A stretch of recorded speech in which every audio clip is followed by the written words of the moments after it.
Started? Okay. So I've been trying to figure out how do I oxygenate this patient and make this port right here the equivalent of a 15-liter nasal cannula. So I found a device. Follow. These are just connectors for oxygen that exist. They can marry each other, but in a pinch I can actually plug this into the wall and try to twist this on securely so it doesn't loosen during an intubation.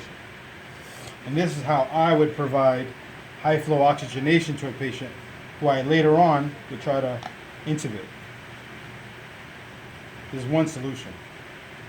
Hopefully a useful one. Thank you. So in an ideal setting, I've pre-oxygenated this patient, used the double purpose of rescue ventilation and rescue oxygenation with this Super No2va device. But if I made a decision to intubate and hopefully the stats have gone up, I can continue oxygenating and providing ventilation with another assistant bagging through the side with a PEEP valve on it to continue positive pressure as I attempt an intubation. I would disengage the lower part and proceed with intubation. Is it feasible? I think it is. I would enter. Traditionally, as I would intubate any patient.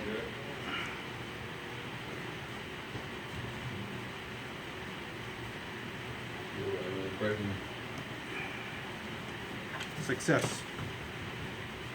Tell me that this works. No, don't film me yet. Ready? No. So with the help of one of my respiratory therapists, Jacob at NYHQ, and if he was filming this, we did some troubleshooting. How does our device here, the CPAP device by Philips, will connect with this device called the Super No2va by our Revolutionary Medical Devices, RMD. We did borrow this from a ventilator, so I can adapt this device that's found on the double lumen of a ventilator, take it apart. This will fit to this interface, but then I'll have this leak, so I would actually disengage this, cover this port, and now this device that has like a special design will be able to fit my Super No2va device. And this is how I can continuously provide a machine-driven ventilation and oxygenation during the intubation. So now that I've oxygenated the patient, I've jimmy rigged the CPAP machine. In theoretically, I can do this on a normal ventilator with volume control settings, as recommended by Mike Pedro on YouTube. I'm providing oxygenation, I'm providing ventilation.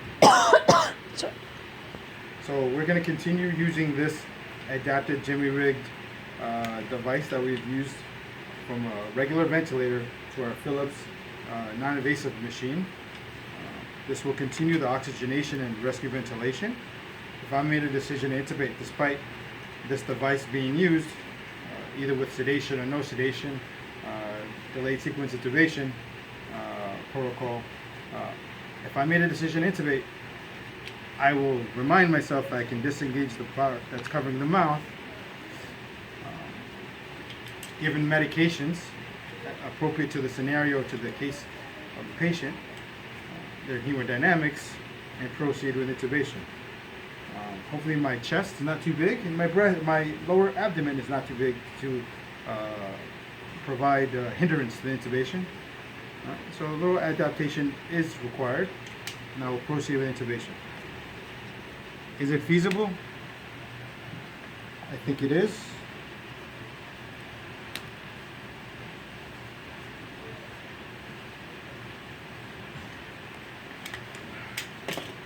I don't think it's a problem.